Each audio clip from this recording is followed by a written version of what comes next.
This is my 2011 Chevy Cruze, and so far it's been a pretty good car. But one thing I do not like about this car is these dumpster fires for floor mats here. Gross. Living in Minnesota, they just get a bunch of salt and dirt and broken NFC Championship game dreams all in them, and it's just, it's a mess. Plus, there's this. For whatever reason, my daughter decides that she just wants to kick hers all the way up into the front so that it just gets dirt everywhere. Awesome. Every single time. So I decided to get, I got these bad boys here. They're pretty nice. I like them. But of course, I had to do some cutting and trimming first because, well, they don't fit in my car. And what kind of scissors did I use for this? Well, not fabric scissors, that's for sure. I'll explain. Tailored your first garment and now it's time to start cutting and you're kind of panicking a little bit. You tried it on, you like the fit, you're super happy with it, and you don't want to cut because you're afraid. Don't worry, I'm gonna make it easy for you. I'm SD, and if you're new and you're really tired, you're so tired of wearing clothes that don't fit you very well anymore, bro, you are in the right place. When you tailor the side seam of any garment, be it a t-shirt, dress shirt, chinos, jeans, you want to cut off that extra fabric. But what do? Do you just go into one of your random drawers in your house and grab a pair of scissors and start cutting? No.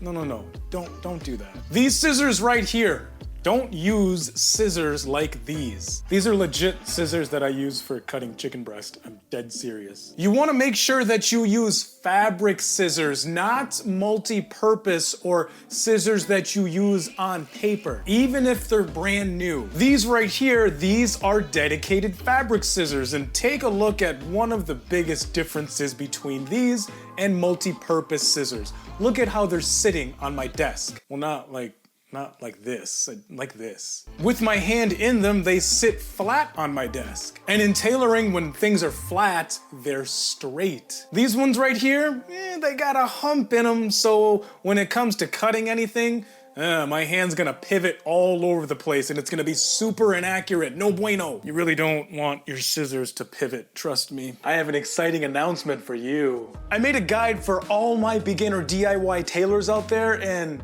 man, I really wish I had this in the beginning when I started. And even though a lot of my content is put together in playlists, it's still kind of a jumble of trying to find what it is that you want to do and kind of meeting you where you're at in your experience. Plus, some of them are really bad quality. So what I did is I consolidated all of the good stuff into just one spot. So you'll learn about where to find a sewing machine, what types of brands of sewing machines are good, which ones aren't, all about needles and types of thread, what types of thread to use, all of that stuff. I'm using this really cool platform that has a ton of awesome features to it, but my favorite feature is you can talk to me. You can ask me questions in the middle of your project. Check out the link in the description. It is currently on sale for a limited amount of time, and yeah, I'll see you over there. Well, how much do we cut off? Or do I just start cutting and hacking away? Nah, you don't want to do that either. Here's why. You want to make sure that you know exactly how much you're cutting off. This stitch right here is our new stitch that we just put on our garment,